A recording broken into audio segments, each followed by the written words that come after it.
একজোড়া শয়তান, শয়তান একজোড়া, মিনাল জিন্নাতি ওয়ান নাস, জিন শয়তান, মানুষ শয়তান। তাহলে আল্লাহ সকল সৃষ্টি জোড়া জোড়া, রাস্তা এক জোড়া, সিরাতাল মুস্তাকিম, সিরাতাদ দাল্লিন, যেটা সূরা ফাতিহায় আমরা দৈনিক আমরা অন্তত 32 বার সূরা ফাতিহাটা আমরা পাঠ করি। রাস্তা এক জোড়া, সিরাতাল মুস্তাকিম জান্নাতের রাস্তা, সিরাতাদ দাল্লিন জাহান্নামের রাস্তা, ইহুদি খ্রিস্টানদের রাস্তা। তো সম্মানিত শুধু এই পর্বে কিছু কঠিন কথা আছে, সেটা আপনাদেরকে আমি বুঝিয়ে বলার চেষ্টা করব। মানুষের রুহ এক জোড়া, এটা একটু কঠিন আলোচনা। রুহ কি এটা আমরা বলতে পারি যে এটা ভাইটাল ফোর্স, একটা স্পিরিট, এটা আল্লাহর একটা আদেশ, এটার কোনো ব্যাখ্যা আমরা দিতে পারি না। আল্লাহ বলেছেন তোমাদেরকে সামান্য জ্ঞান দান করা হয়েছে, রুহটা হচ্ছে আমার আদেশ।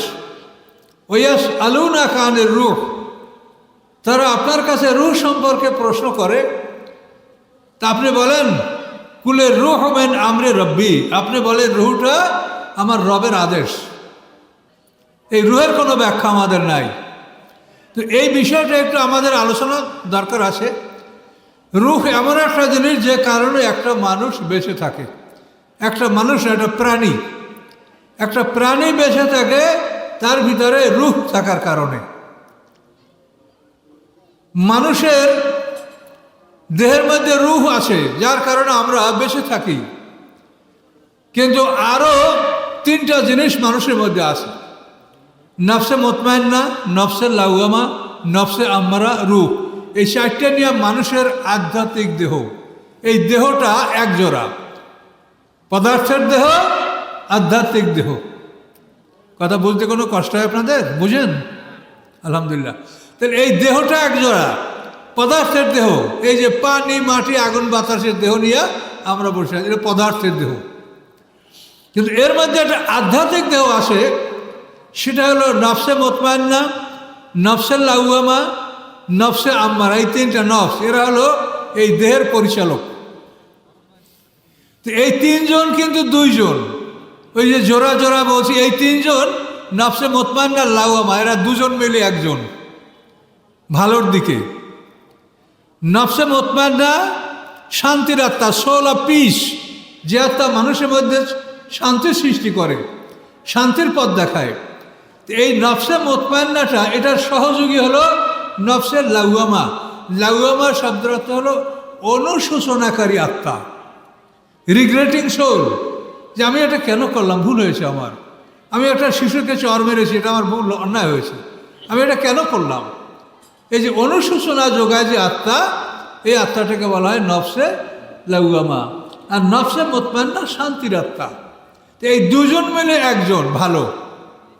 আর নফসে আম্মারা এ হলো সোল এনজয়নিং ইভিল, যে আত্মা আপনাকে বারবার পাপের দিকে আদেশ করে, পাপকে আপনার অন্তরে জাগ্রত করে দেয়। এ হলো নফসে আম্মারা। এটাকে কোরআন পাকে আল্লাহ বলেছেন ফাআলহামাহা ফুজুরাহা ওয়া তাকওয়াহা। মানুষের মধ্যে আল্লাহ ঢেলে দিয়েছেন ফুজুর এবং তাকওয়া। ফুজুর হচ্ছে নফসে আম্মারা, আর তাকওয়া হচ্ছে নফসে মুতমাইন্না এবং নফসে লাওয়ামা। আপনাদের একটু কষ্ট হতে পারে, তার কারণ আমাদের সমাজে কোরআনের তাফসির চালু নাই। এখন আমরা কোরআনের তাফসির করি, ইউটিউবে যারা দেখেন তারা দেখছে যে আমরা কোরআন ছাড়া কিছু বলছি না। তো ইনশাল্লাহ আমাদের কথা জ্ঞান নিরসনের সারা পৃথিবীতে, এটা আপনারা একটু খোঁজ করলেই দেখতে পাবেন। আমেরিকায় আমার হাজার হাজার শ্রোতা আছে, আমেরিকা, লন্ডন, অস্ট্রেলিয়া, জার্মান, পৃথিবীর সব দেশে, ভারতে অসংখ্য শ্রোতা আছে আমার। তো আপনারাও জ্ঞানীরা বসে আছেন, তো একটু কষ্ট করে শুনবেন কথাগুলি। কথা আমরা বলতে পারবো না, আর বললে কোনো লাভও নাই। মানুষের মধ্যে ফুজুর এবং তাকওয়া।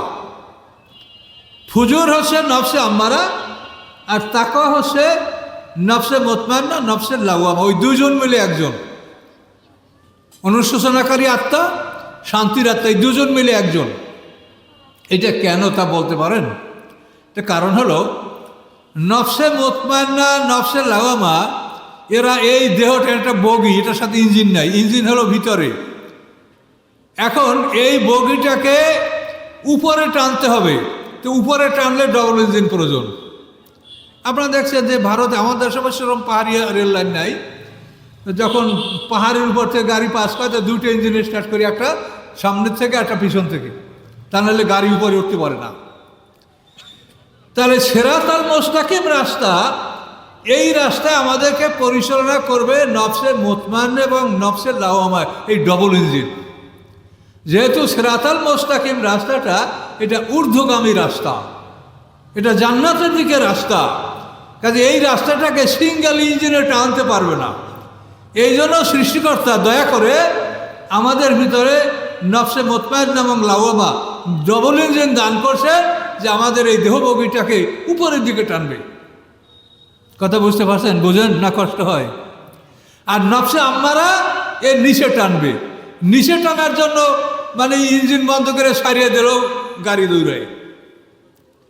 এই জন্য নফসে আম্মারা যেহেতু নিম্নমুখী অধমুখী রাস্তায় মানুষকে পরিচালনা করে, এই জন্য নফসে আম্মারা সিঙ্গেল ইঞ্জিন, আর নফসে মুতমাইন্না এবং লাওয়ামা এরা দুজনে মিলে এই মানুষের দেহটাকে সিরাতাল মুস্তাকিমে উপরের দিকে তারা টানে। এই জন্য এটা ডবল ইঞ্জিন। আপনাদের খুব ধীরে ধীরে আমি বলবো যাতে একটু বুঝেন। সারা রাত হাঁক ডাক মারে ওয়াজ করলে কি বুঝলেন না, কি হলো না, তা না, কিছু না কিছু আপনাকে জ্ঞান অর্জন করতে হবে। তাহলে এখন এই যে মানুষের মধ্যে, এগুলোর আরেকটু ব্যাখ্যা দেয় তাহলে আপনি বুঝতে পারবেন। মানুষের ঘুম সম্পর্কে আপনারা কি জানেন? আল্লাহ তাআলা কোরআন পাকে বলে, আল্লাহু ইয়াতাওয়াফাল আনফুসা হিনা মাউতিহা আল্লাতী লাম তামুত ফি মানামিহা ফায়ুমসিকুল্লাতী কাযা আলাইহাল মাউতা ওয়া ইরসিলুল উখরা ইলা আজালিন মুসাম্মা। আল্লাহ বলেন, মানুষ যখন ঘুমায় তখন মানুষের তিনটা নফস দেহ থেকে বের হয়ে যায়। নফসে মুতমাইন্না, লাওয়ামা, আম্মারা, এই তিনটা নফস বের হয়ে যায়, ভিতরে শুধু রুহটা থাকে। যার জন্য আমাদের দেহের মধ্যে রেসপিরেশন, শ্বাস প্রশ্বাস এটা আমাদের জারি থাকে, রুহটা থাকে, আর নফস তিনটা বের হয়ে যায়। এই নফস হল আমাদের পরিচালক, কমান্ডার। তো এখন এই ঘুম যখন আপনি বুঝবেন, মৃত্যুকে বুঝবেন। ঘুমের সময় আপনার তিনটা নফস বের হয়ে যায়, ঘুমালে তিনটা নফস বের হয়, মৃত্যুর সময় চাইরুটা বের হয়ে যাবে, রুহটাও বের হয়ে যাবে। তখন এই নিথর নিস্তব্ধ দেহটা মাটির উপরে পড়ে থাকবে, মাটির দেহ মাটির উপরে পড়ে থাকবে। আর এই তিনটা নফস এবং রুহু যে ফেরেশতারা জান কবজ করতে আসবে, এরা আল্লাহর হুকুমে, আল্লাহ যেখানে এদেরকে নিয়ে যেতে বলবেন সেখানে তারা নিয়ে যাবে, হয়তো ইল্লিনে, না হয় সিজিনে। ইল্লিন মানে উন্নত স্থান, আর সিজিন মানে কারাগার।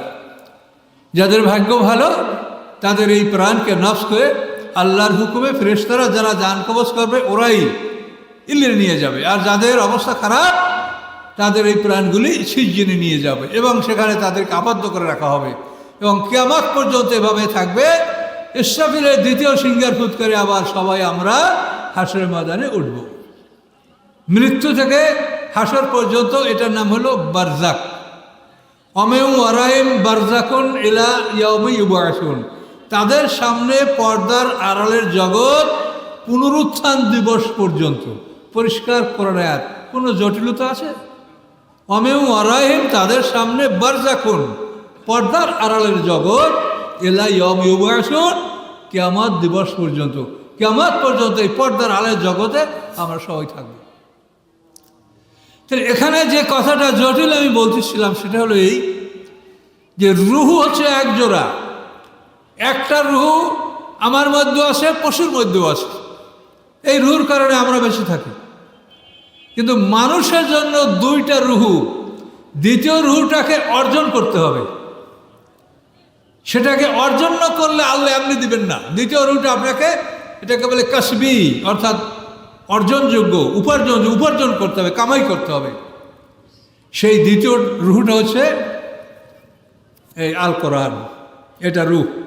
কোরআন পাকে আল্লাহ বলেন, ওয়াকাযালিকা আওহাইনা ইলাইকা রূহাম মিন আমরিনা, এভাবেই আমি আপনার কাছে ওহী করেছি রূহকে, এই কোরআনকে, মিন আমরিনা, আমার আদেশে। এই কোরআনকে আল্লাহ বলেছেন রূহ, এটা একটা প্রাণ। তাহলে মানবাত্মার মধ্যে পশুর প্রাণ, ওই প্রাণের সাথে যদি এই প্রাণ যোগ হয় তাহলে মানুষ ফেরেশতার চাইতে ঊর্ধ্বে সম্মানিত। সকলে জোরে বলুন সুবহানাল্লাহ। আল্লাহ যে বলেছেন ওয়ালাকাদ কাররামনা বনি আদমা, এই সম্মানের অধিকারী আপনি তখন হবে যখন এই রূহ, দেখতে পাচ্ছেন আমার হাতে কি আছে বলেন, আর এই রূহ, আল্লাহ বলছেন ওয়াকাযালিকা আওহাইনা ইলাইকা রূহাম মিন আমরিনা, হে মুহাম্মদ সাল্লাল্লাহু আলাইহি ওয়াসাল্লাম, আমার আদেশে আমি আপনার মধ্যে এই রূহকে ওহী করেছি, ওহী করে রূহকে পাঠিয়েছি আপনার কাছে। এই রূহটা যখন আমাদের মধ্যে আসবে তখন আমরা দুইটা রূহুর মালিক, এবং দুইটা রূহুর মালিক যখন আমরা হব তখন আমরা ফেরেশতার চাইতে ঊর্ধ্বে আমাদের স্থান। ফেরেশতারা থাকবে আমাদের খাদেম, ফেরেশতারা প্রকৃতপক্ষে আমাদের সেবক, তারা আমাদের প্রভু নয়, সেবক। আমাদের কাঁধের উপর বসে আমলনামা লেখে, আমাদেরকে সংরক্ষণ করে, সব কিছু দায়িত্ব পালন করে। আমরা এখন বসে আছি সবাই, ফেরেশতারা এটা লিখছে কিরামান কাতিবিন। তো ফেরেশতারা যে লেখে এই আমলনামাটা, এটা মানুষের গলায় কখন লটকানো হয়? নাবালেগ বাচ্চাদের গলায় আমলনামা থাকে না, শিশুদের গলায় আমলনামা নাই। যখন ওরা বালেগ হয় তখন ওদের গলায় আমলনামা লটকিয়ে দেওয়া হয়, এবং কিরামান কাতিবিন তাদের আমলগুলি সব কিছু লেখে। মা ইয়ালফিযু মিন কাওলিন ইল্লা লাদাইহি রাকিবুন আতীদ। আল্লাহ বলে না তারা কোনো কথা, বরং তার কাছে রয়েছে আমার পক্ষ থেকে একজন প্রস্তুত লেখক, সেটাকে টেক ডাউন করে, সেটাকে লিখে নেয়। তার মানুষের আমলনামা লটকানো হয় বালেগ হওয়ার পরে। বালেগ হওয়ার আগে যে শিশুরা ভালো কাজগুলি করে, ছোট্ট শিশুরা দেখেন নুরানি মাদ্রাসায়, কেরাতি মাদ্রাসায় পড়ে, কোরআন শিখে, নামাজ পড়ে, অনেকে নাবালেগ অবস্থায় হাফেজ হয়ে যায়। তো এই বাচ্চাদের যে নেকামলগুলি, এগুলি আল্লাহর আদেশে ফেরেশতারা তাদের বাপ মায়ের আমলনামায় এটা লিখে দেয়। সুবহানাল্লাহ বলেন, জোরে সুবহানাল্লাহ বলেন। কত বড় নেয়ামত যে আপনি ভালো কোরআন পড়তে পারেন না, কিন্তু আপনার ছেলেটা যখন কোরআন শিখছে আর পড়ছে নাবালেগ অবস্থায়, এটা আপনাদের মা বাবার আমলনামায় এটা সব লিখে দেওয়া হবে। ও বালেগ হওয়ার পর আর পাচ্ছেন না, তারপর আপনাদের ওদের আমলনামা ওদের আমলে লেখা হচ্ছে। এবং এই আমলগুলি যে লেখা হচ্ছে, এগুলি ফেরেশতারা দুইবার আল্লাহর কাছে নিয়ে যায়। এখন যারা ফেরেশতারা ডিউটিতে আছে আমাদের কাঁধে, এরা ফজরের নামাজের সময় আকাশে উড়াল দিবে, আবার ওই সময় আকাশ থেকে একদল জমিনে নামবে, নেমে তারা আমাদের কাঁধে অবস্থান করবে। এই যে ফেরেশতা বদলি হবে, এর মধ্যে চোখের পলক পরিমাণ সময় আমরা এমন পাবো না যে আমাদের কাঁধে ফেরেশতা ছিল না। কথা বুঝতে পারছেন? যখন বাল্যকালে আমরা লেখাপড়া করছি, শিক্ষক বাইরে হয়ে গেছে, আর এক শিক্ষক আসবে, 5 মিনিট দেরি হইতে পারে, এর মধ্যে আমরা কত ভাঙচুর, কত মারামারি, কত হাসি তামাশা করে ফেলছি ক্লাসে, সারাকে করছি না আমরা। কিন্তু এই যে ফেরেশতা বদলি হয়, আপনি চোখের পলক দিতে পারবেন না। এরা গেল, দ্বিতীয় দল এসে আপনার কাঁধে অবস্থান করলো। তো এখন ডিউটি যারা করছে তারা ফজর নামাজের সময় চলে যাবে, ওই সময় আকাশ থেকে একদল নামবে, তারা সারাদিন ডিউটি করে আসরের পর চলে যাবে। তো ওরা আসরের পর আকাশ উঠে যাবে, আবার ওই সময় রাতের ডিউটি করার জন্য আকাশ থেকে ফেরেশতা নেমে তারা আমাদের কাঁধে আসন গ্রহণ করবে। কি বুঝতে পারছেন সিস্টেম? প্রতিদিন 2 বার ফেরেশতা বদলি হয়,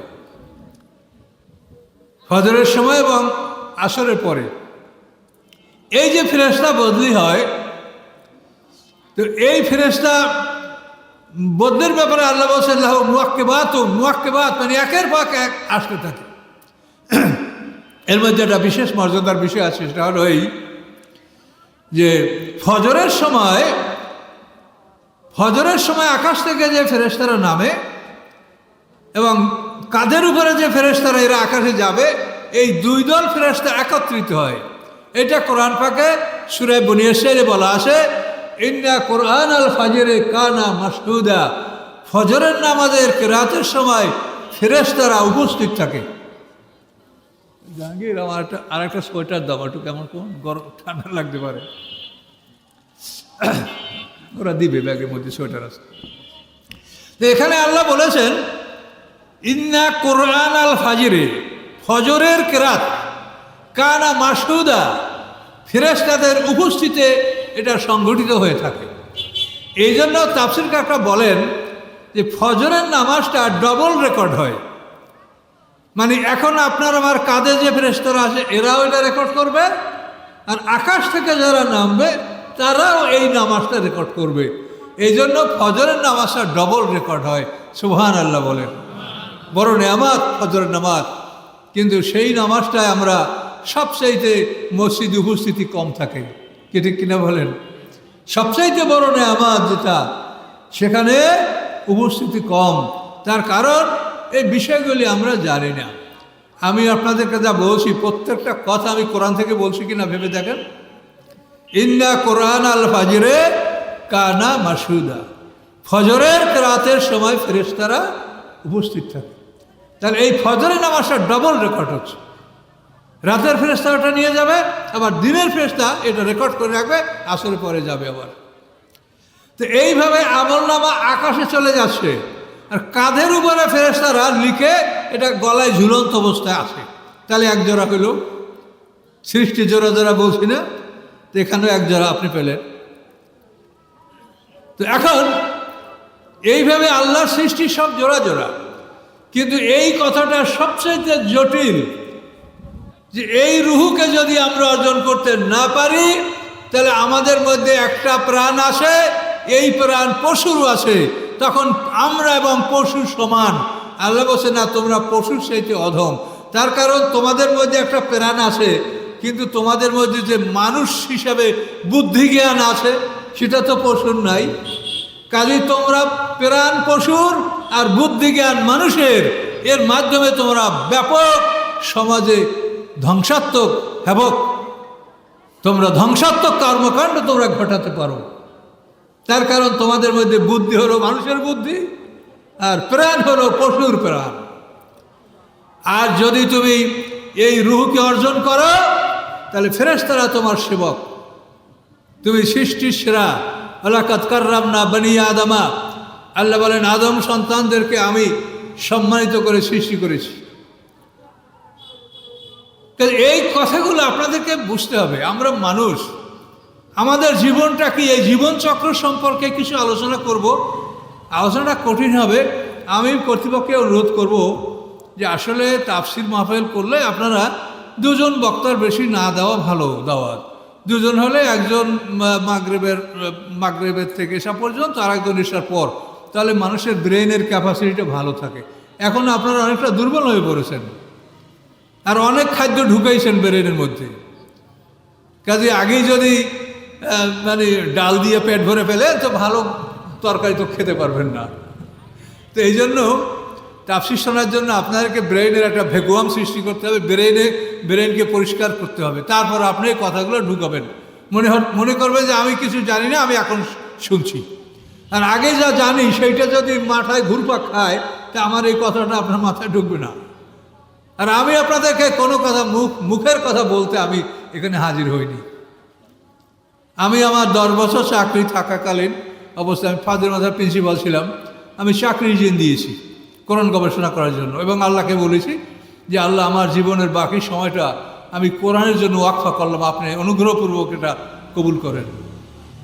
এই নিয়ে আমি চাকরি ছেড়ে দিয়ে কোরআন গবেষণার পরে আল্লাহ তাআলা আমার প্রতি দয়া করেছেন, যার ফলে আমি খুব অল্প সময়ের মধ্যেই 30 পারা কোরআন শরীফের তাফসির লিখতে আমি সক্ষম হয়েছি। আল্লাহ তৌফিক দিয়েছেন। 3000 পৃষ্ঠার ঊর্ধ্বে আমার তাফসির। আমি 2টা সিট নিয়ে আসি আপনাদের জন্য, যদি কেউ মনে করেন তো নেবেন। তো সময় দিতে হবে, এটা আপনাদেরকে বলছি এই জন্য যে অনেক কাজ করলে আপনি পরকাল সম্বন্ধে আপনি ভালো কিছু করতে পারবেন না। কাজ করতে হবে কম, পৃথিবীর কাজ আপনি কম করেন, তারপরও আপনার সংসার চলবে। পরকালের জন্য আপনাকে অধিক সময় দিতে হবে। আপনি পৃথিবীতে 60, 70, 80, 100 বছর জীবন হয়তো আপনাকে আল্লাহ দিবেন। এই জীবনের জন্য আপনি পৃথিবীতে কোথায়, জাপান, আমেরিকা, লন্ডন, অস্ট্রেলিয়া, সারা পৃথিবীতে কত কষ্ট করে আপনি শিক্ষা দীক্ষা অর্জন করে আপনি এই জীবনটাকে ভালো করো। কত বছরের জীবন? ধরেন 100 বছরের জীবন। কিন্তু আপনি ইন্তেকালের পরে কত বড় জীবন হবে তা আপনি কি জানেন? আল্লাহ বলেন ওয়াম্মাল্লাযিনা সুইদু, অথবা যারা হবে ভাগ্যবান, ফাফিল জান্নাতে খালিদিনা ফিহা, তারা জান্নাতে অনন্তকাল থাকবে। কতকাল? মা দামাতিস সামাওয়াতু ওয়াল আরদ, এই পৃথিবী ধ্বংস করার পরে যে নূতন জগৎ সৃষ্টি করা হবে, সেই পৃথিবীর আকাশ পৃথিবী যতদিন স্থায়ী থাকবে ততদিন পর্যন্ত এক একটা মানুষের হায়াত হবে। বলুন সুবহানাল্লাহ। সূরা হুদের মধ্যে দেখেন, ওয়াম্মাল্লাযিনা সুইদু, অথবা যারা হবে ভাগ্যবান, ফাফিল জান্নাতে খালিদিনা ফিহা, জান্নাতে তারা অনন্তকাল থাকবে। কতকাল? মা দামাতিস সামাওয়াতু ওয়াল আরদ, ওই আকাশ পৃথিবী ধ্বংস হবে, ওই জগতের আকাশ পৃথিবী যতদিন স্থায়ী থাকবে ততদিন পর্যন্ত একটা মানুষের হায়াত হবে। আতান গায়রা মাজুস, তাদের অনুদান যা কখনো বন্ধ হবে না। অম্মাল্লাযিনা শাকু, অথবা যারা হবে দুর্ভাগ্যবান, ফাফিন্নার, তারা আগুনে অবস্থান করবে। খালিদিনা ফিহা, তথায় তারা অনন্তকাল থাকবে। কতকাল? মা দামাতিস সামাওয়াতু ওয়াল আরদ, যতক্ষণ পর্যন্ত ওই জগতের আকাশ পৃথিবী স্থায়ী থাকবে ততক্ষণ পর্যন্ত তাদের হায়াত থাকবে। তারপরে ইল্লা মা শা রব্বুকা, এরপরে আপনার রব যা ইচ্ছা তাই করবেন। ইন্না রাব্বাকা ফাআলুল লিমা ইউরিদ, আপনার রব যা ইচ্ছা তাই করেন, তাকে জিজ্ঞাসা করার ক্ষমতা কারো নাই। আল্লাহকে প্রশ্ন করার অধিকার আমাদের কারো নাই, এটা জেনে রাখতে হবে।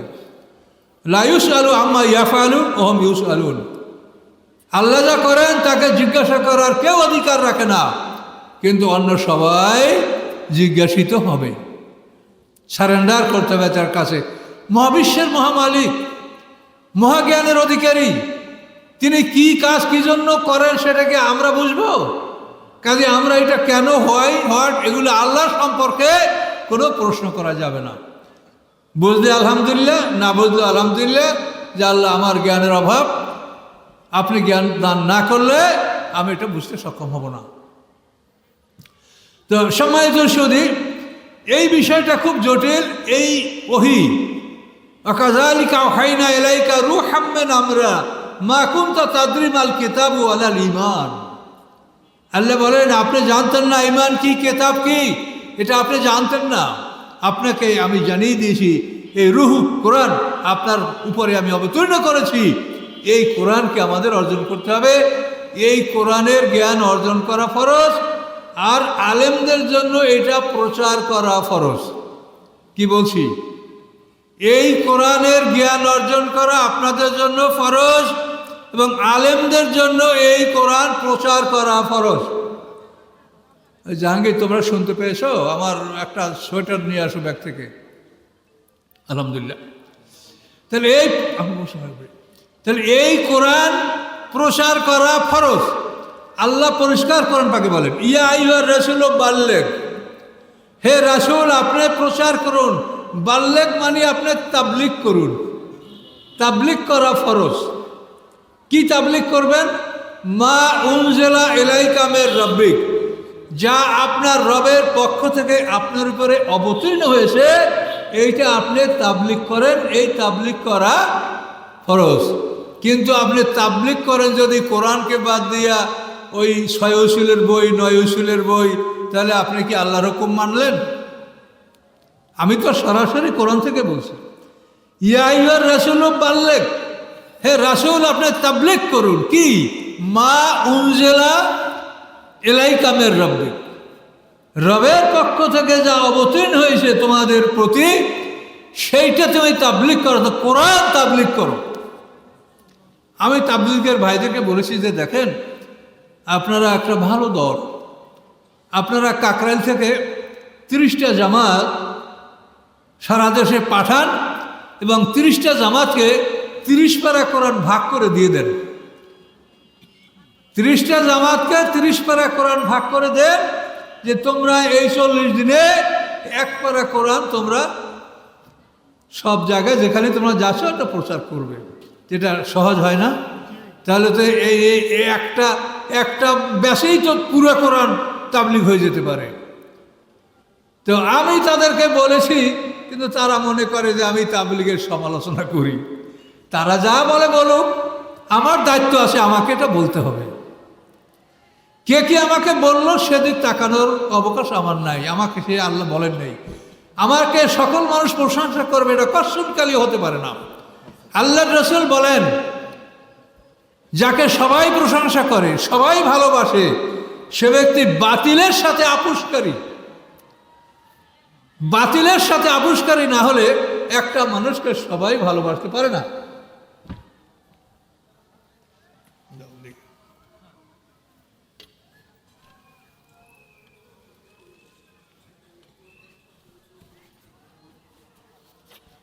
পিছন নামাই দাও। তো সম্মানিত সুধী, একদিনে যদি আমি অনেক কথা বলার চেষ্টা করি তা আপনারা ভালো বুঝতে পারবেন না। এই জন্য আমি বেশি বলবো না, যেটুক বলছি সেটুক বোঝেন। এই কোরআন আলেমদের জন্য প্রচার করা ফরজ, আর আপনার জন্য শেখা ফরজ। এইটা নিয়ে হাসরের ময়দানে প্রশ্ন করা হবে, আপনার খাতা দেখা হবে, এই আপনার আমলনামা, এই আর এই প্রশ্নপত্র, এইটা খুলে এখানে কি চাওয়া হয়েছে, আপনি এখানে কি উত্তর দিয়েছেন, এইটা দেখে আপনার আমলনামার উপরে রেজাল্ট করা হবে। কোনো সন্দেহ আছে? এই কোরআন হচ্ছে আপনার প্রশ্নপত্র। এই কথাটা বুঝাতে একটু পিছনে আবার যেতে হয়, যে এই পৃথিবীটা হচ্ছে পরীক্ষার হল, এটা বসবাসের জায়গা না, এটা পরীক্ষার হল। এখানে আমরা পরীক্ষা দিব, পরীক্ষা দেওয়া শেষ হয়ে গেলে আমাদেরকে আল্লাহ তাআলা সংরক্ষণ করে রাখবেন ইল্লিন সিজিনে। সবার পরীক্ষা শেষ হয়ে গেলে এই পরীক্ষার হলটাকে ভেঙে দেওয়া হবে। পরীক্ষার হল কি বলেন? এই দুনিয়া। বলেন, কোন ভয় নাই। পরীক্ষার হল কি? দুনিয়া। তো সকল ব্যাচের পরীক্ষা শেষ হলে পরীক্ষার হলটাকে ভেঙে দেওয়া হবে। আমরা এক ব্যাচ পরীক্ষা দিছি, এর আগে অনেক ব্যাচ পরীক্ষা দিয়েছে। আমাদের প্রশ্নপত্র হচ্ছে আল কোরআন। আমাদের পূর্বে যারা পরীক্ষা দিয়েছে তাদের প্রশ্নপত্র আল কোরআন ছিল না, তাদের প্রশ্নপত্র ছিল মুসা আলাইহিস উম্মতে ছিল তওরাত কিতাব, দাউদ আলাইহিস উম্মতের প্রশ্নপত্র ছিল জাবুর কিতাব, ঈসা আলাইহিস উম্মতের প্রশ্নপত্র ছিল ইনজিল কিতাব, মুহাম্মদ সাল্লাল্লাহু আলাইহি উম্মতের প্রশ্নপত্র হচ্ছে আল কোরআন। কি কথা বুঝতে পারেন না? কোনো সমস্যা আছে? বুঝতে হবে। তাহলে এই আল কোরআন হচ্ছে প্রশ্নপত্র, এর উত্তরপত্র হলো যেটা আমাদের গলায় লটকানো আছে, আর একটা কপি আল্লাহর কাছে দৈনিক 2 বার জমা হচ্ছে। তাহলে এই হচ্ছে প্রশ্নপত্র। গলায় লটকানো আমলনামা উত্তরপত্র নাবালেগ বাচ্চাদের গলায় থাকে না, বালেগ হওয়ার সাথে সাথে এটা গলায় লটকানো হয় এবং এটার উপরে লেখা হয়। তাহলে এ হলো প্রশ্নপত্র, এ হলো উত্তরপত্র, গলায় লটকানো আমলনামা।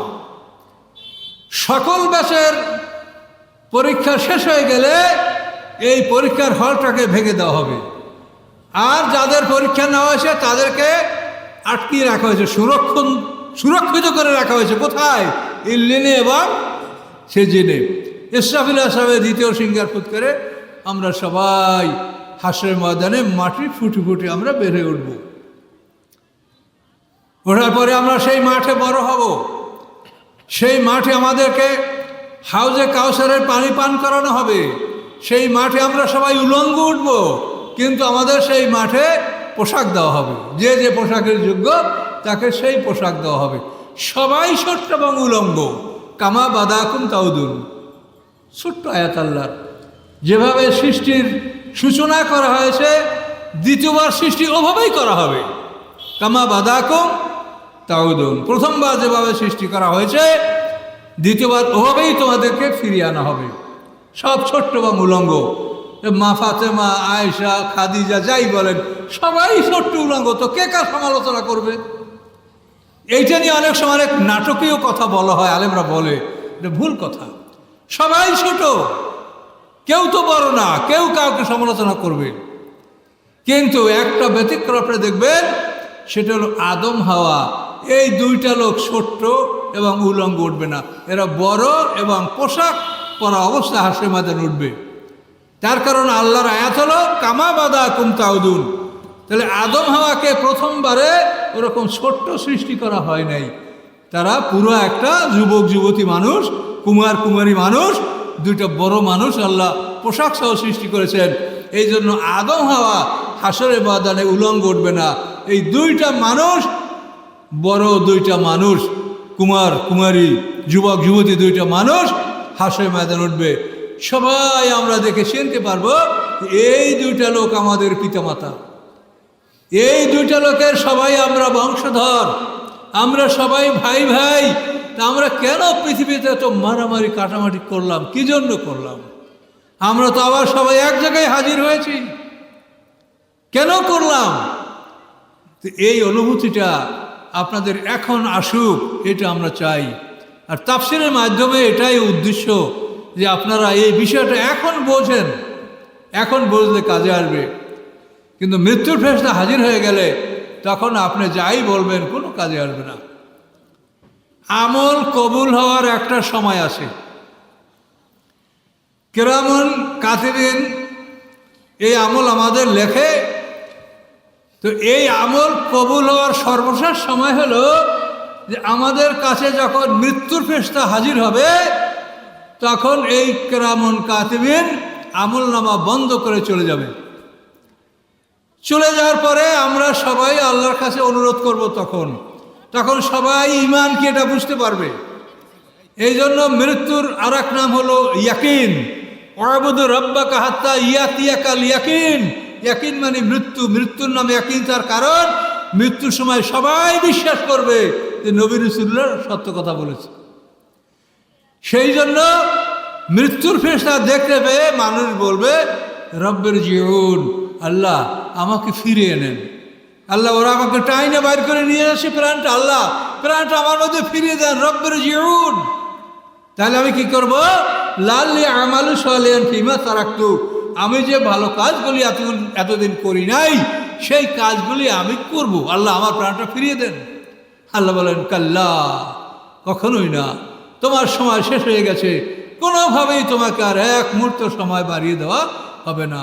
আল্লাহ বলেন ইন্না কালিমাতুন হুয়া কাইলুহা, এটি আমার একটা বাক্য, যেটা সবাই বলবে, কিছু কাজ হবে না।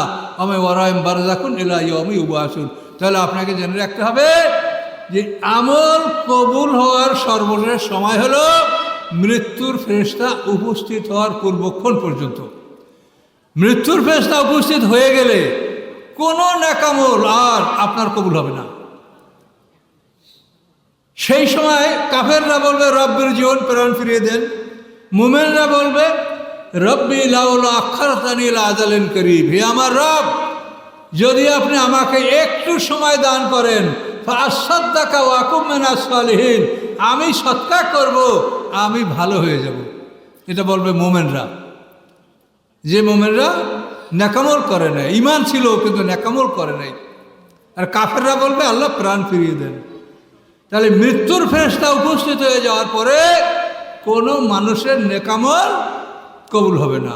কিন্তু আপনারা তো অনেকে দোয়া করেন আল্লাহ মুয়াতের সময় যেন মুখে কলমা জারি হয়। মুয়াতের সময় মুখে কলমা জারি হলে কি হবে বলেন? কোনো লাভ হবে না। ফেরাউনের নাম শুনছেন না? ফেরাউন, মুসা আলাইহিস সালামের জামাই ফেরাউন, ওলীদ ইবনে মাসআব। এই ফেরাউন যখন লোহিত সাগরে ডুবতেছিল, তখন সে কি বলেছিল? আমানতু আন্নাহু লা ইলাহা ইল্লাল্লাযী আমানাত বি বানু ইসরাঈলা ওয়া আনা মিনাল মুসলিমিন। লোহিত সাগরে যখন 10,60,000 বাহিনী সহ ফেরাউন যখন ডুবে যাচ্ছিল, তখন ফেরাউন আল্লাহর প্রতি ঈমান আনলো। সেই ভাষাটা কোরআনে উল্লেখ করা আছে। আমানতু, সে বলল আমি ঈমান আনছি। আন্নাহু লা ইলাহা, নিশ্চয়ই নাই কোনো ইলাহ, নাই কোনো মাবুদ, নাই কোনো উপাস্য ইল্লাল্লাযী, সেই মাবুদ ছাড়া আমানাত বি বানু ইসরাঈলা, বনি ইসরাঈলা যে মাবুদের উপরে ঈমান এনেছে সেই আল্লাহ, সেই মাবুদ ছাড়া আর কোনো মাবুদ নাই। ও আনা মিনাল মুসলিমিন, আমি মুসলমানদের একজন। এভাবে তার ঈমানটা সম্পূর্ণ কোরআনে আল্লাহ তুলে দিয়েছেন। যখন এইভাবে সে ঈমান আনতেছিল, বাক্যগুলি বলছিল, একবার জিবরিল আমিন কাদা তুলে কাদা দিয়ে ওর মুখ চেপে ধরছে। তাফসীরের ভাষা বা দাসা জিব্রাইল, জিব্রাইল কাদা দিয়ে তার মুখ চেপে ধরলো। আর ও করছে, আর বলতে পারছে না। আল্লাহ বলে, ও জিব্রাইল, তুমি আর মুখ চেপে ধরলে কেন? জিব্রাইল বলে, আল্লাহ, ওকে আমি বলতে দিব না আপনি রহমান রহিম দয়ালু। ও যদি বারবার বলে আমান্তু আমান্তু আমান্তু, তাহলে আপনার ঈমান কবুল করতে পারেন। কাজে আমি ওকে আর বলতে দিব না, আমি কাদা দিয়ে মুখ চেপে ধরছি। আল্লাহ বলেন, কেন তুমি এত শত্রুতা কেন করো? তখন জিবরিল আমিন বলেন যে, আল্লাহ, মূসা আলাইহিস সালামের সাথে যখন এই ফেরাউন জাদুর মোকাবেলা করেছিল খোলা মাঠে, এবং ফেরাউনের জাদুঘররা সেজদায় পড়ে ঈমান আনলো, ফেরাউনের জাদুঘররা পরাজিত হলো। ওই বৈঠকে ফেরাউন বলছিল, আনা রব্বুকুমুল আলা, আমি তোমাদের সবচাইতে বড় রব।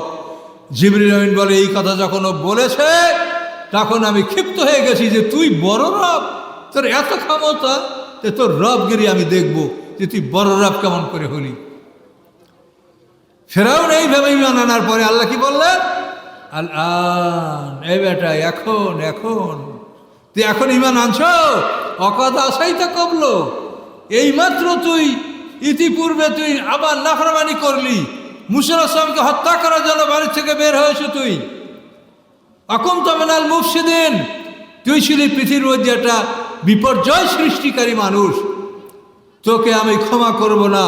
কিন্তু শোন, ফালিয়াউমা নুনাজ্জিকা বাদানাকা, আজকে আমি তোর দেহটাকে মুক্তি দিলাম, তোর দেহটা পচবে না। মিশরের জাদুঘরে 8টা রামিসিস আছে, হয়তো আপনারাও কেউ দেখে থাকতে পারেন। সেখানে 2 নাম্বার হলো এই ফেরাউন, যে মূসা আলাইহিস সালামের সাথে নাফরমানি করেছে। এই লাশের কাছে লেখা আছে গায়রু মুমি, এই লাশটা মুমি করা নয়, এটা আল্লাহ তাআলা এভাবে সংরক্ষণ করেছেন মানুষকে নিদর্শন দেখানোর জন্য যে এই ফেরাউন মূসা আলাইহিস সালামের সাথে নাফরমানি করেছে, মূসা আলাইহিস সালামকে হত্যা করার জন্য তার পশ্চাৎ করেছিল। তাহলে সম্মানিত সুধী, এই আইন কানুন আপনাকে জানতে হবে। দিন মানে আইন, আর ইসলাম মানে শান্তি, শান্তির আইন। দিন শব্দ অর্থ জীবন বিধান, আইন, এটি সম্পূর্ণ আইন কানুন। আপনি মরার সময় ঈমান আনলে কোনো লাভ হবে না, আল্লাহ গ্রহণ করবে না। ঈমান গ্রহণ করাটা সময় আছে। মৃত্যুর সময় যদি আল্লাহ ঈমান গ্রহণ করত, তাহলে পৃথিবীর একটা লোকও দোজখে যেত না। মৃত্যুর সময় সব মানুষ ঈমান আনছে। এখন আপনারা সারা জীবন ঈমান নিয়ে কষ্ট করলেন, আর ও মৌয়াতের সময় বলবেন ঈমান আছি আর আল্লাহর ঈমান কবুল করবে, তাহলে আপনারা কষ্ট কেন করলেন? মৃত্যুর সময় কোনো মানুষ ঈমান আল্লাহ কবুল করবেন না। এই বিষয়গুলি আপনাদেরকে ধীরে ধীরে জানতে হবে। 23 বছর বয়সে কোরআন নাযিল হয়েছে, এটাকে আমরা যদি তাড়াহুড়া করি তাহলে আমরা কিছুই আপনাদেরকে বুঝাতে পারবো না। কারণ এই জন্য জিনিসটা ধীরে ধীরে বুঝতে হবে যে আল্লাহর সকল সৃষ্টি জোড়া জোড়া, আল্লাহ একা বেজোড়। এই যে সারা পৃথিবীর মানুষ দেখেন, এই যে আমরা আলেমরা বলি যে মানুষ হলো উম্মতে মুহাম্মাদি 73 দল, এ কথা ঠিক না। তার কারণ সূরা তাগাবুনের 2 নম্বর আয়াতটা দেখেন, সেখানে আল্লাহ বলেছেন হুয়াল্লাযী খালাকাকুম, তিনি আল্লাহ যিনি তোমাদেরকে সৃষ্টি করেছেন, আমিনকুম কাফের আমিনকুম মোমেন, তোমাদের প্রথম দলটা কাফের, দ্বিতীয় দলটা মোমেন। সমগ্র পৃথিবীর মানুষ 2 দল, মোমেন এবং কাফের, এর বাইরে কোনো দল নাই। যে লা ইলাহা ইল্লাল্লাহ বলে সে মোমেন, যে লা ইলাহা ইল্লাল্লাহ বলে না সে কাফের। এই মানুষ 2 দলে বিভক্ত। এখন যারা লা ইলাহা ইল্লাল্লাহ বলে তাদেরকে আল্লাহ পরীক্ষা করে বেহেশত দিবেন, এটা কোরআনে পরিষ্কার বলা আছে যে আমি পরীক্ষা ছাড়া তোমাদের মুখে বলবা যে আমি আল্লাহর প্রতি ঈমান এনেছি, এভাবেই তোমাকে ছেড়ে দেবো, এটা হবে না। এটা আল্লাহ কোরআনে পরিষ্কার বলেছেন। তাহলে মানুষ হলো দু দল, মোমেন এবং কাফের, এর বাইরে কোনো দল নাই। যারা লা ইলাহা ইল্লাল্লাহ বলে তারা মোমেন, তারা আপনার ভাই। আর দল যারা করেন, দলে কোনো আপত্তি নেই। আমাদের দেশে হাজার হাজার লাখ লাখ স্কুল আছে, কোনো সমস্যা নাই। ওই স্কুলগুলি সব বোর্ডের সিলেবাস মেনটেন করে, সিলেবাস ফলো করে। কাজে আপনি যদি সিলেবাস মান্য স্কুল করেন, তা আপনার স্কুল করাতে কোনো আপত্তি নাই। কি বলতে পারছেন? তা আপনি দল করেন, যে দল করেন করতে পারেন, কোনো আপত্তি নাই। সিলেবাস যদি আপনি পালন করেন, আল কোরআন সিলেবাস, এইটা আপনার সিলেবাস থাকবে। আপনার দল যাই সে তাই দলের নাম রাখেন, দলের নাম রাখার কোনো আপত্তি নেই। কি বুঝতে পারছেন? কিন্তু সিলেবাস যদি ঠিক না থাকে, তা আপনার স্কুলের একটা ছাত্র পাস করবে না, আর যা ভোগ দখল করছেন টাকা পয়সা সব ফেরত দেওয়া লাগবে। এটা কিনা বলেন? কাজে এখন দেখতে হবে যে সিলেবাস ঠিক আছে কিনা। কি সিলেবাস কি ঠিক আছে? আমাদের সিলেবাস ঠিক নেই। আমরা এক এক দলের এক এক কথা, এক এক মত। সিলেবাস আমাদের ঠিক নাই। দল করে আপত্তি নাই, স্কুল যত হোক আপত্তি নাই। এই স্কুলগুলি সব একই বোর্ডের সিলেবাস ফলো করে। কাজে প্রত্যেকটা স্কুল থেকে একটা সার্টিফিকেট বের হয়, ওই সমস্ত সার্টিফিকেটগুলোর সমান মূল্য। তা আপনি একটা দরগা, খানকা যাই আছে, সেখান থেকে আপনি একটা মানুষকে মুসলমান বানাবেন, মোমেন বানায়া তাকে ওখান থেকে ছেড়ে দিবেন। কিন্তু আপনি আপনার দল সৃষ্টি করেন, তাহলে রেডি হন, আল্লাহর কাছে যান। এই দল সৃষ্টি করার পরিণামটা আপনার কি হয়, এটা আপনি দেখতে পারবেন। আল্লাহ পরিষ্কার বলেছেন, আল্লাযীনা জাআলুল কুরআনা ঈদিন, যারা এই কোরআনকে খণ্ড বিখণ্ড করলো, ফাওয়া রাব্বিকা, হে মুহাম্মদ আপনার রবের কসম, লানাসআলান্নাহুম আজমাইন, আমি তাদের সবাইকে জিজ্ঞাসা করব।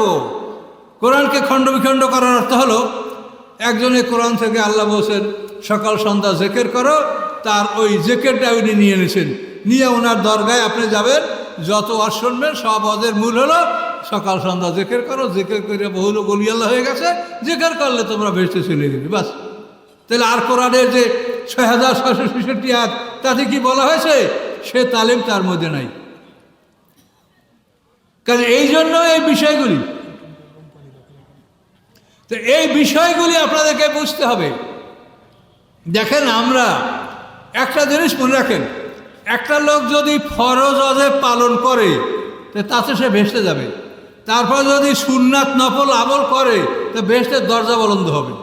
কি বুঝতে পারছেন কথা আমার? কথা বলছেন না কেন? বোঝেন নাই? একটা মানুষ যদি ফরজ ওয়াজিবগুলি পালন করে, হারাম মকরু তাহারিম এগুলোতে বর্জন করে, তাতে সে বেহেশতে যাবে। যদি সে আরও নেকামল করে, অর্থাৎ নফল মুস্তাহাব সুন্নাত ভালো আমল করে, মানব সেবা করে, তাহলে তার দরজা বলন্দ হবে। তো এই জন্য আমাদের সর্বপ্রথম এই কোরআন থেকে ফরজগুলিকে খুঁজে বের করতে হবে, যে ফরজ কি কি আমাদের আছে।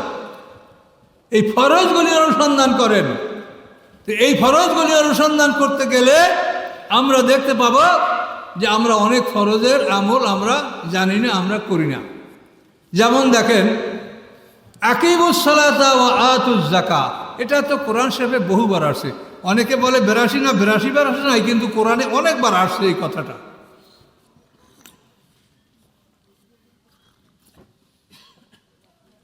সম্ভবত এই কথাটা ১৯ বার আসে কোরআনে।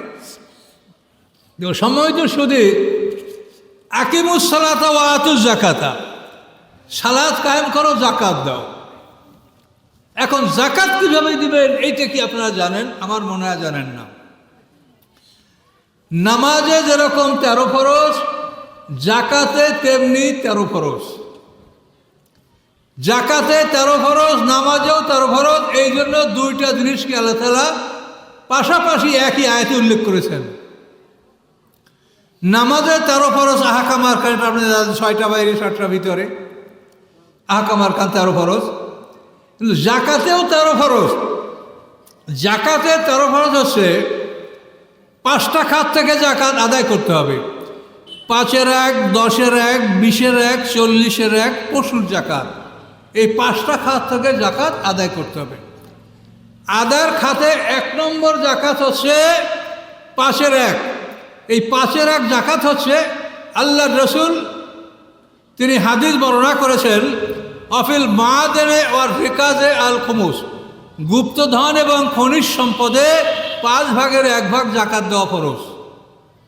তো এখন আমাদের যে খনিজ সম্পদ, গুপ্তধন হলো কেউ লুকানো টাকা যদি মাটিতে পান, মাটির নিচে, ওটার 1/5 জাকাত হবে, বাকি 4 আপনার জন্য হালাল।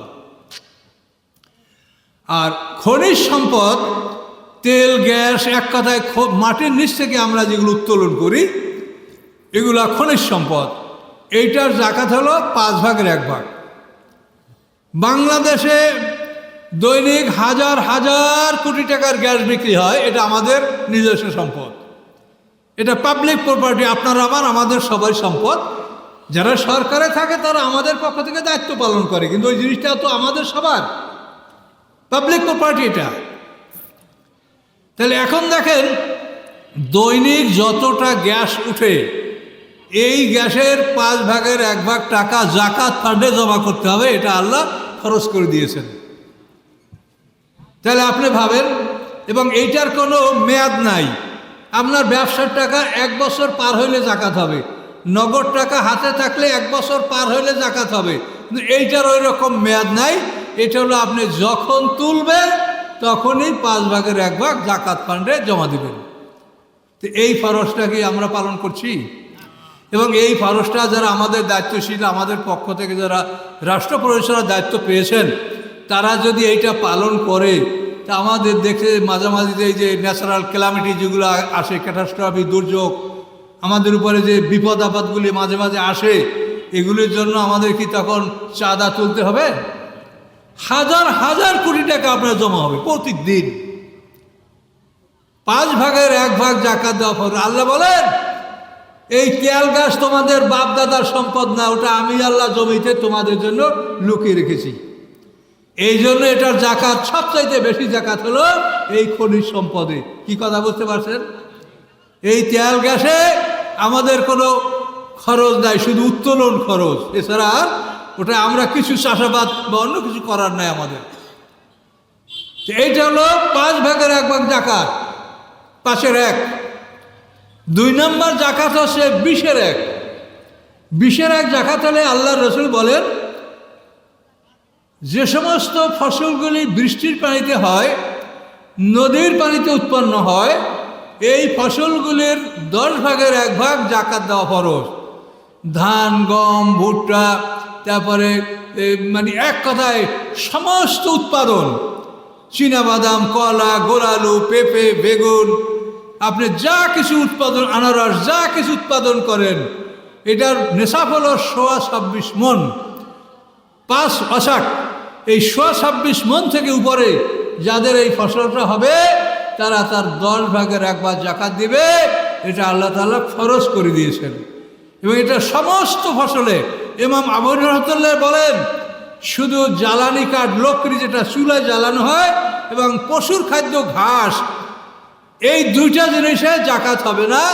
এছাড়া সমস্ত বস্তুতে জাকাত দেওয়া, 10/1 জাকাত দেওয়া ফরজ। এবং এটার সম্পর্কে আল্লাহ কোরআন পাকের পরিষ্কার বলেছেন, ওয়াতু হাক্কা ইয়াউমা হাসাদি, তোমরা এই জাকাতটা আদায় করো, তোমরা যখন ফসল কাটো তখনই এটার জাকাত তোমরা দিয়ে দাও। আপনি আম বাগানের আম ভাঙছেন, তো আম বাগানে তো 2টা, একটা আম গাছেই 26 মণ আম হবে। এই আম বাগানের শত শত মণ আম, এই আমগুলির আপনি 10/1 জাকাত দিবেন। এবং আল্লাহ বলছে, তুমি যেদিন ফল কাটো সেদিনই তুমি দিয়ে দাও। ওয়াতু হাক্কাহু ইয়াউমা হাসাদি, হাসাদ মানে কর্তন করা। এই যে আল্লাহ তাআলা সরাসরি কোরআনে এই কথাগুলো বলেছেন, এগুলি কি আপনারা জানেন? লজ্জাবোধ করবেন না। এটা না জানার জন্য তো আমরা দায়ী, আমরা বললে তো জানতেন আপনারা। নামাজের হক আমার কাছে আরো ফরজ জানেন, তো এটা জানতেন না?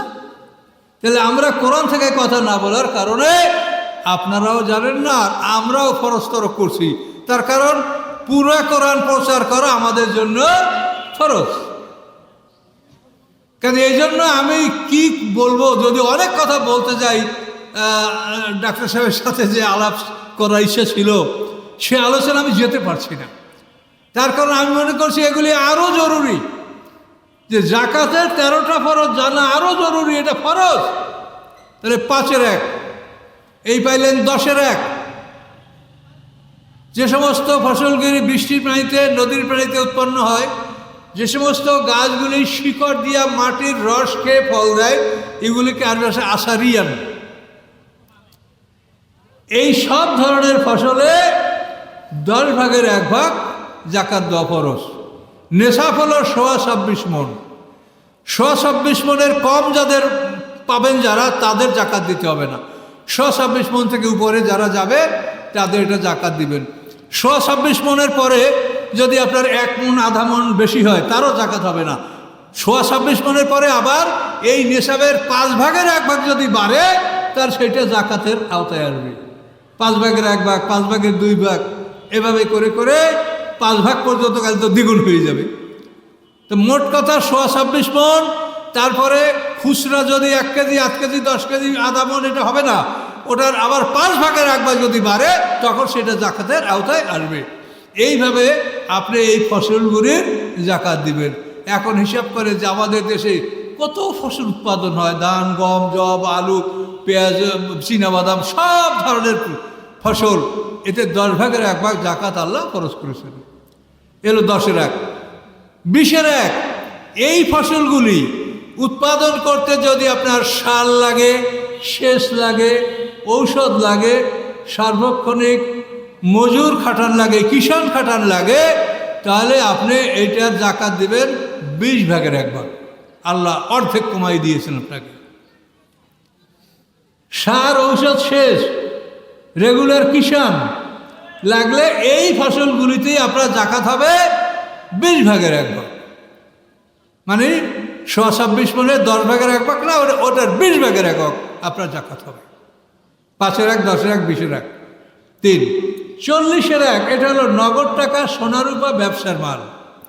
এটা 1 বছর যদি আপনার হাতে জমা থাকে, তাহলে এই 3টা সোনা, রূপা, ব্যবসার মাল এবং ব্যবসার নিয়তে যে জিনিসগুলি আপনি স্টক করেন, কেনাবেচা করেন, এগুলির উপরে জাকাত হবে।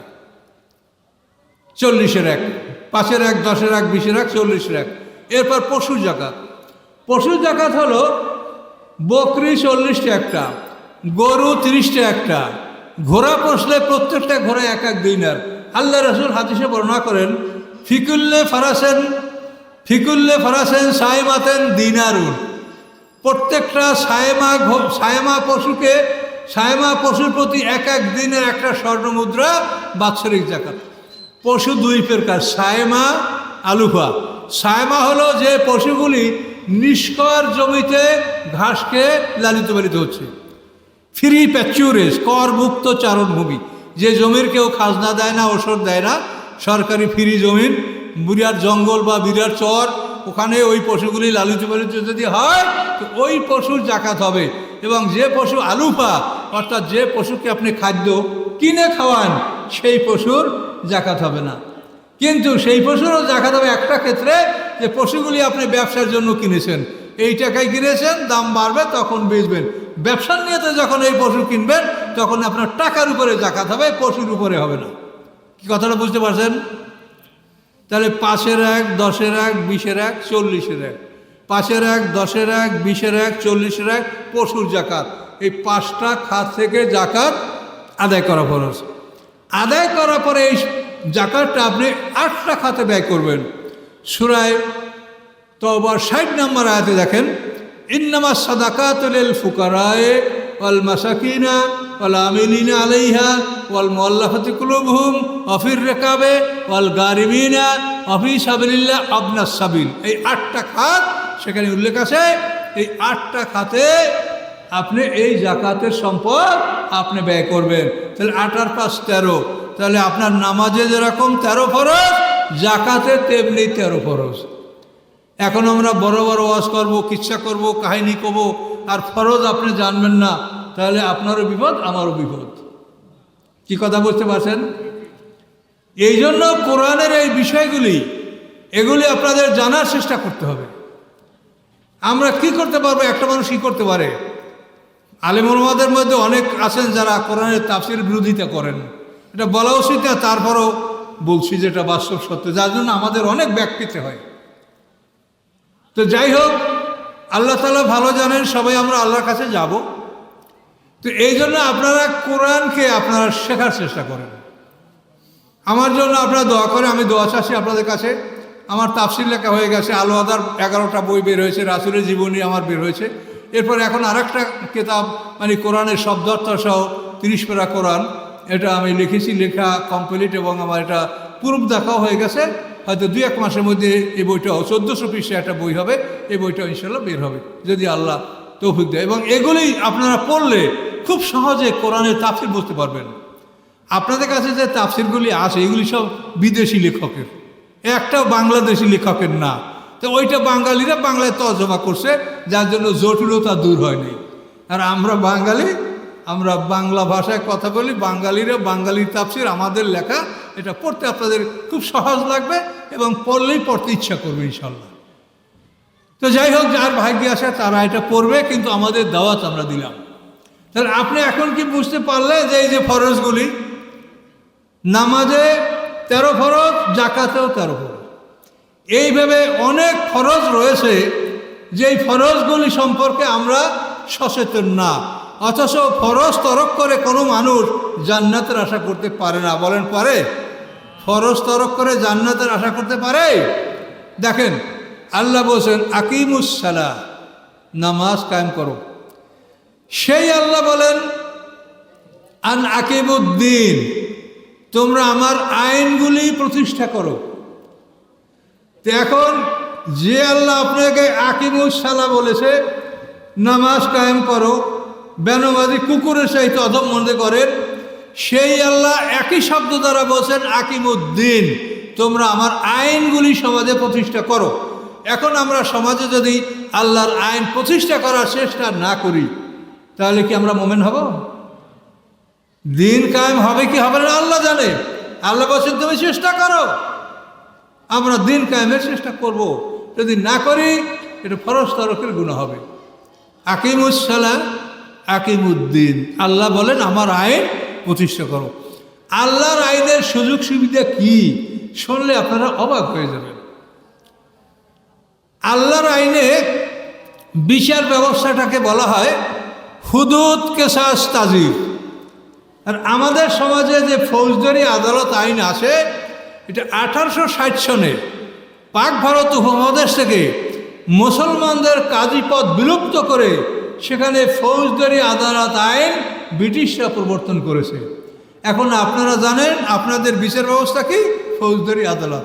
কিন্তু আপনাদের বিচার ব্যবস্থা যা কোরআনে আছে সেটার নাম হলো হুদুদ কেসাস তাজির। একটু বলেন আমার সাথে, হুদুদ কেসাস তাজির। হুদুদ হলো আল্লাহবাদী কেস। আল্লাহবাদী কেস হচ্ছে 5টা: চুরি, ডাকাতি, জেনা, জেনার অপবাদ, শরাব পান করা। এই 5টা কেস হচ্ছে আল্লাহবাদী কেস। এই কেসের বিচারের নাম হচ্ছে হুদুদ। মারামারি, কাটাকাটি, খুনাখুনি, এগুলি হলো মানুষবাদী কেস। এরপরে সাধারণ যে অপরাধগুলি জেনারেল কেস। হুদুদ কেসাস তাজির, এইটা হলো সিরাতাল মুস্তাকিমের দণ্ডবিধান। কিন্তু এটার আপনারা নামও জানেন কি? না জানার জন্য দায়ী কারা? আমরা এখানে বহু টাকার বিনিময়ে আপনাদের কাছে বড় বড় ওয়াজ, লম্বা লম্বা ওয়াজ করি, কিন্তু ফরজের কথা বলেছি যে এই ফরজগুলো আপনাদের মধ্যে নাই। তো এই জন্য আপনারা এই যে হুজুগে সমাজ, মন খারাপ করবেন না। অমুক ভালো বক্তা, এই লাইন দিয়ে পড়ছে, হেলিকপ্টার, এলিপ্টন, বিমানে আসবে বক্তব্য, আপনার এটাই হলো বড় বক্তা। আপনারা জ্ঞান রাখেন, জ্ঞানীদেরকে সুযোগ দেন, কোরআনের কথা শোনেন। মুক্তি পেতে হলে আপনি ফরজ তরক করে আল্লাহর কাছে হাজির হয়ে যান, আমি জানি না। তো আপনি জানি না করলে আপনার দুনিয়ার কোনো কোর্টে কি কোনো আদালতে আপনাকে মাফ করে দেবে? স্যার আমি এটা তো করছি, আমি জানি না। তো জানি না করলে মাফ করবে আপনাকে? আপনাকে জানতে কে মানা করেছে? তাহলে দিন হলো আইন। তা আল্লাহ বলছেন আকিমুদ্দিন, তোমরা আমার আইনগুলি প্রতিষ্ঠা করো। এখন এই আইনগুলি আমরা কি করে প্রতিষ্ঠা করব? এখন প্রতিষ্ঠা করতে হলে আগে জনগণকে জানাতে হবে।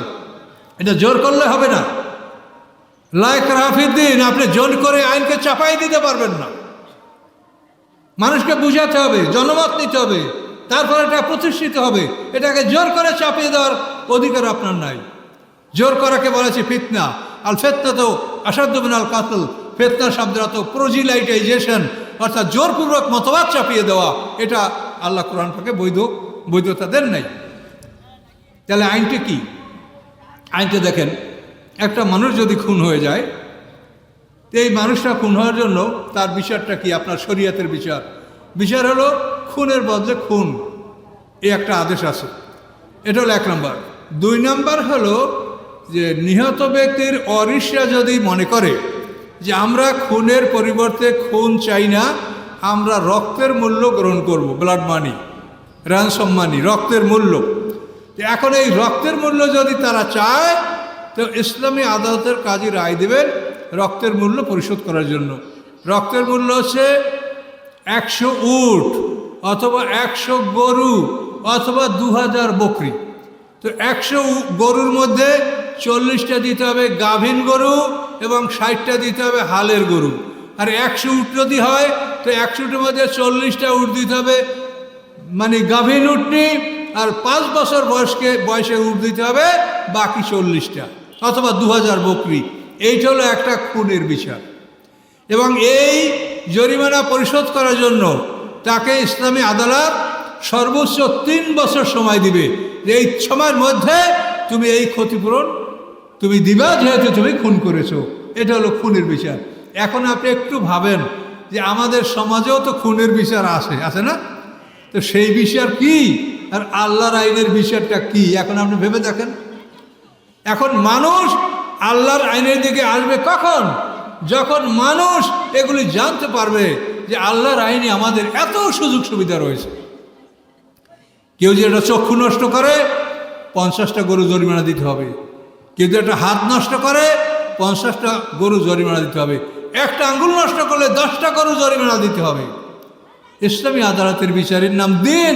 আল্লাহ বলছেন নাকিমুদ্দিন ওয়ালা তাতাফাররাকু ফি, তোমরা আমার আইন কায়েম করো, এই দিন কায়েমের মধ্যে তোমরা কোনো মতভেদ করো না।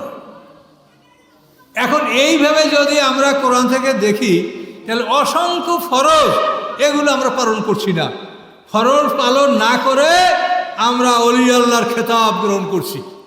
অমুকে কি পীরে কামেল, মোর্শেদে কামেল, অলিয়ে কামেল, কুতুবুল আক্তাব, কাইয়ুমুজ্জামান, ওরে বাপরে বাপ, এই লকবের অর্থ আমরা বুঝি না। এই যে আমরা করছি এগুলো আপনারা ভেবে দেখেন, একটা মানুষ ফরজ তরক করে কি অলি আল্লাহ হতে পারে বলেন? তাহলে এই অনুভূতিটা, এটা আমরা এগুলো লুকিয়ে রেখেছি।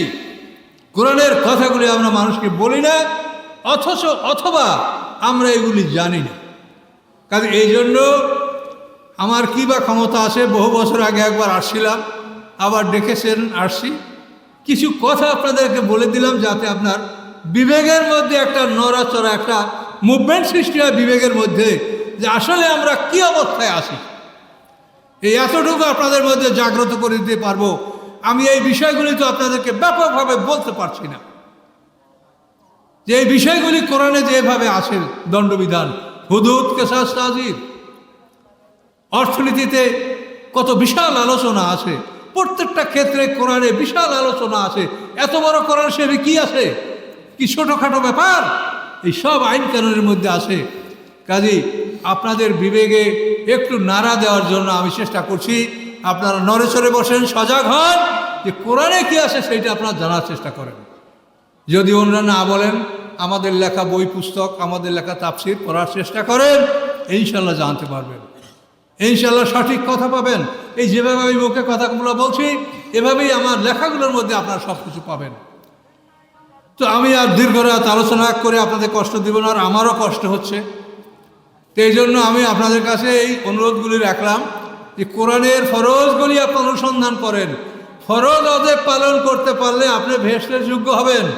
আর সুন্নাত নফল যদি আদায় করতে পারেন, তাহলে জান্নাতের 8টা গ্রেড আছে, আপনার দরজা উন্নত হবে জান্নাতে। কাজে এই জন্য আপনি প্রথমে ফরজ অজেবগুলি অনুসন্ধান করেন। উলামায়ে কেরামদেরকে অনুরোধ করব, আপনারা যদি এই 30 পারা কোরআনের প্রচার করার আগে মরে যান, তা আপনারা ফরজ তরককারী হিসাবে আপনাদের মৃত্যু হবে। পারলে বলেন যে আমি ভুল বলছি। ইয়া আইয়ুহার রাসূল বাল্লিগ, হে রাসূল আপনি কোরআন প্রচার করুন। এই পুরো কোরআন শরীফ প্রচার করা ফরজ। ওয়াইল্লাম তাফাল ফামা বাল্লাগতা রিসালাতাহু। আল্লাহ বলেন কোরআনের একটা আয়াত প্রচার করতে যদি বাকি থাকে তাহলে আপনি প্রচার করেন নাই, আপনার পুরো প্রচারটা প্রত্যাখ্যান করা হবে, পুরো কোরআন প্রচার করতে হবে। কাজে আমি উলামায়ে কেরাম থেকে বলে যাচ্ছি, আসমান জমিন সাক্ষী যে এই কোরআন এক একজন আলেম তারা যদি সারা জীবনে পুরা কোরআন প্রচার না করে আপনি মৃত্যুবরণ করেন তা আপনি একজন ফরজ তারককারী হিসাবে আপনার মৃত্যুবরণ করা হবে। কোরআন থেকে আমি বলছি, কোরআন পুরা কোরআন প্রচার করতে আল্লাহ তাআলা তার রাসূলকে বলেছেন এবং আমাদেরকে বলছেন যে আমরা ওয়ারিস। আল্লাহ কোরআন পাকে বলেছেন সুম্মা আওরাসনাল কিতাবাল্লাযিনা ইসতাফাইনা মিন ইবাদিনা। সূরা ফাতিরের 32 নম্বর আয়াতে আল্লাহ বলেন যে অতঃপর পয়গম্বরদের তিরোধানের পরে আমি আমার বাছাইকৃত একদল মানুষকে এই আসমানি কিতাবের ওয়ারিস বানিয়েছি। সুম্মা আওরাসনা, তাহলে আল্লাহ বলেছেন যে আমাদেরকে এই কোরআনের ওয়ারিস বানানো হয়েছে। আর আল্লাহ রসুল বলেন আল উলামা ওয়ারাসাতুল আম্বিয়া। তাহলে আপনার ফরজ এই পুরা কোরআন প্রচার করা। তো ভাই ডাক্তার সাহেব, আমি আপনাকে আবারও বিনীতভাবে অনুরোধ করছি যে আপনার জীবনে যতদিন বেঁচে আছেন আপনি কোরআনের প্রচারের জন্য মানুষকে ডাকেন। তাতে যা আসবে আসবে, যা না আসবে আপনার দায়িত্বটা পালন হবে। জীবনে আপনি অনেক কিছু আল্লাহ আপনাকে করতে তৌফিক দিয়েছে, আপনি বাকি জীবন এটা আপনি চেষ্টা করে যান। আল্লাহ আমাদের থেকে চেষ্টাটাই চাচ্ছে, আমরা যে করতেই পারবো এটা আল্লাহ বলছেন যে লা ইউকাল্লিফুল্লাহু নাফসান ইল্লা উসআহা। কোনো মানুষকে তার সাধ্যের বাইরে আমি তার উপরে কোনো বোঝা চাপাই না, এটা আল্লাহ বলে দিয়েছেন। কাজে আমাদের চেষ্টায় যেন ত্রুটি না থাকে, আমরা আন্তরিকভাবে কোরআন শেখার জন্য চেষ্টা করব, কোরআন প্রচার করার জন্য চেষ্টা করব। আর আমরা শিখতে থাকবো, শিখতে শিখতে যদি মৌয়াত আসে আল্লাহর কাছে বলবো যে আমরা শুরু করছিলাম আল্লাহ আপনার কোরআন শেখা, কিন্তু এর মধ্যে আর সময় আমি পাইনি। তা তো আমরা আল্লাহর কাছে মুক্তি পেতে পারি, কি ঠিক কিনা বলেন? কাজেই সবাই কোরআন শিক্ষার জন্য প্রতিশ্রুতি গ্রহণ করেন যে আমরা বাকি জীবন আমরা কোরআন শিখব, কোরআনের পিছিয়ে আমাদের সময়টা ব্যয় করব। এ বলে আমি আমার বক্তব্য শেষ করছি। আসসালামু আলাইকুম রহমতুল্লাহ ওয়া বারাকাতুহু।